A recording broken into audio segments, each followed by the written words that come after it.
twagomba tuguhe ikaze tubwire akazina kawe ingene witwa naho mwaje muva kugira ngo tubanze mutwidondore. Murakoze. Nitwa Delphin Aime Irambona, nkaba nsanzwe ndi umuririmbyi ahimbaza Uwiteka Imana, nkaba nsanzwe isengera mu ishengero rya Eparge, ishengero ritegura imitima mu kurinda kugaruka kwa Yesu Kristo. Nkaba ndi umutumire muri kino gikorane. By'ukuri ibitangaza birakoreka nkuko nabibonye n'amaso yanje. Yesu aracyakora, nabonye ibidasanzwe, nabonye ubushobozi bw'Imana, nabonye ubwiza bw'Imana muri kino kibanza. Ni giki mwobwira abantu batashoboye gushika hano kugira ngo nabo ejo bazoje kwirabira ibitangaza? Ku vy'ukuri ico novuga kuri kino gikorane, je nahishikiye nabibonye n'amaso yiwanje, nabonye ibitangaza. Abadayimoni barahunga mu izina rya Yesu. Amen. Ibimuga biramuguruka mu izina rya Yesu. Ni kuvuga hari ibitangaza bidasanzwe, hari abakozi b'Imana buzuye ubwiza bw'Imana, buzuye ubushobozi budasanzwe bw'Imana. Imana iriko ikoresha muri kino gihe kugira ngo babohore abantu. Hari abantu benshi baboshwe bakene kubohorwa na Kristo Yesu biciye mu bakozi b'Imana badasanzwe. Hari vyiza bidasanzwe, hari umugisha utagira ukungana muri kino kibanza.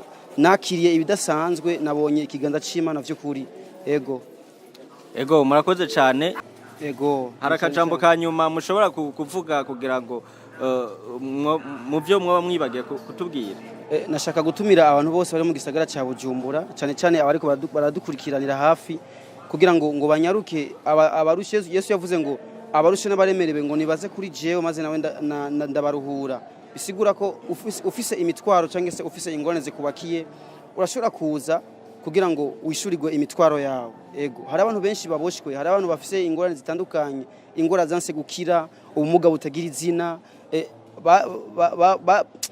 bafashwe n'abadayimoni bakuye mu miryango cyangwa mu moko yabo. Ariko byari bikwiye kuba neza kugira ngo baze, kugira ngo bakire ugukira kwabo, babone ikiganza c'Imana. Imana bagire neza kuko nabandi reko barabohoka muri kino gihe. Murakoze cyane Delphin, turabashimiye. Je nitwa Ornera Vikusenge, nkabasengera nga muri Repentance. Ornera, hari vyiza wabonye hano urashaka kubitubwira? Ivyiza nabibonye, hari ibitangaza biko birakorera muri kino gikorane, hari kubohoka n'igitangaza kugira bagusengera ubohoke. Ntaco bagusaba, ni kuri gusaba bashaka umutima wizeye, ukizera Imana, uko kuko Imana urakubona, igitangaza urakibona, ko Imana ikora, irashoboye byose. Ornera, ndabona ko ukiri muto, hari ico wobwira abantu bakiri bato nkawe kugira ngo boba batashoboye gushika hano bashaka kukumva gusamiriza za No Repentance No Heaven TV, bagashaka kukumviriza? Hari ico wabwira ko nawe wavyiboneye? Ico nababwira niko nabo ndabatumiye nabo bazoza barayo ibitangaza kuko Imana, kubera iki ni gihe cyane Imana iriko irakorerayo, kubera Yesu ari mukuza gutoya isengero ryiwe.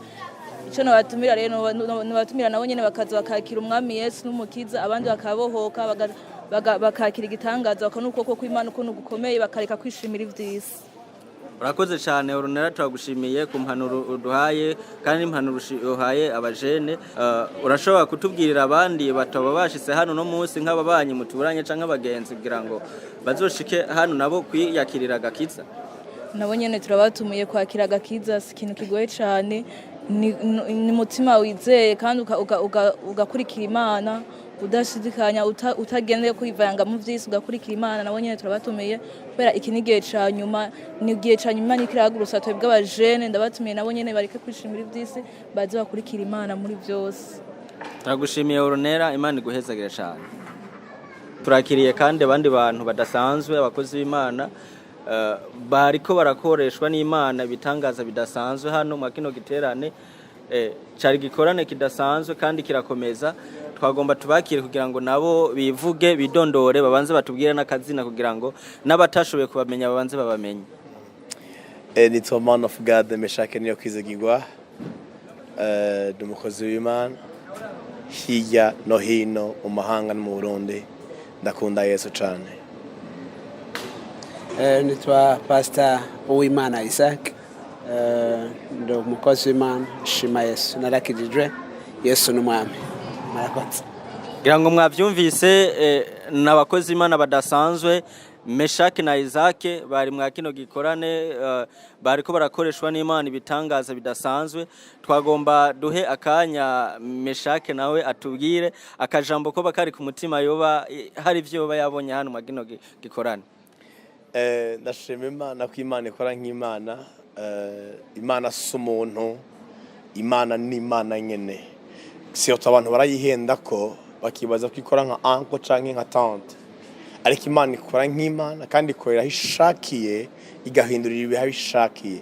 Iki ni igihe amahanga yose amenya ko Burundi bufise Imana ikora ihindura amateka y'abantu, ibohora abantu mu buryo budasanzwe, ikiza ingwara zananiranye, imenagura ibivyimba biri mu bantu bikabavamwo mu buryo budasanzwe. Turashima Imana kubyo turiko turabona nibyo two turumva hano hantu. Aha hantu hari ubushobozi bw'Imana n'ubwiza bw'Imana tubonesha amaso, kuko hari ntahe nyinshi z'abantu bakizwe n'abantu babohoka. Niyo mpamvu nta byinshi mfise novuga, ico nzi nabonye neza nuko Imana ari Imana kandi atacizoyihindura kandi izoguma ari Imana.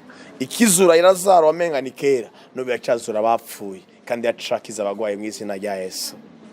Amen.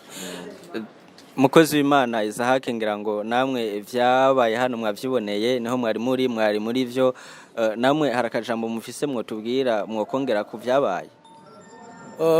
Murakoze cyane. Akajambo nababwira nuko Imana yamara Imana. Yabwiye Yeremiya ngo mpamagara nanje ndakwitaba. Yeremiya 33:3 mpamagara nanje ndakwitaba nkwereka ivyikinze n'ivy'amaso atari bwabone. Iyo duhamagaye Imana turayibona. Nico gituma nagomba ntera intege abantu mwabonye uyu mukozi w'Imana hano mu Carama, mugende mubwira abandi kuko uyu ni umugisha. Bibiri ivuga ngo inzu itakira abashitsi, iyo nzu ibigize ibibazo, ibifise umuvumo. Ariko iyi nzu yakiriye umushitsi nk'uyu ni umukozi w'Imana yasizwe n'Imana, afite ubuntu bw'Imana. Rero ni mwebwe abanyacarama kumenya mbega twagendewe nande.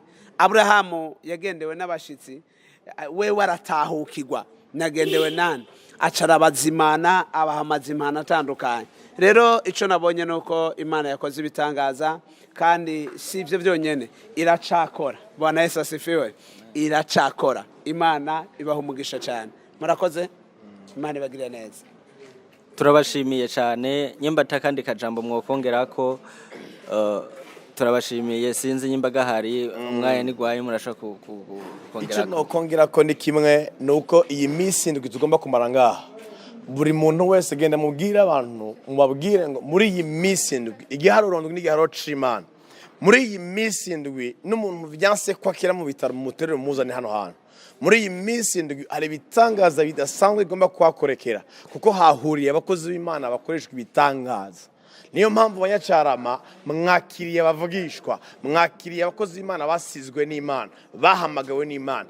Genda mubabwira abandi ivy'Imana nikiyakorera hano hantu. Hari ubushobozi budasanzwe. Muri iyi minsi ndwi wapfuye azozuka, muri iyi minsi ngo babwiye ngo ntazorongwa azorongogwa, muri iyi minsi ngo babwiye ngo ntazovyara azovyara, muri iyi minsi ndwi wajamo gazotaha yamugutse mu izina rya Yesu Kristo. Kaze mubone ivy'Imana nikiyakorera hano mu Carama.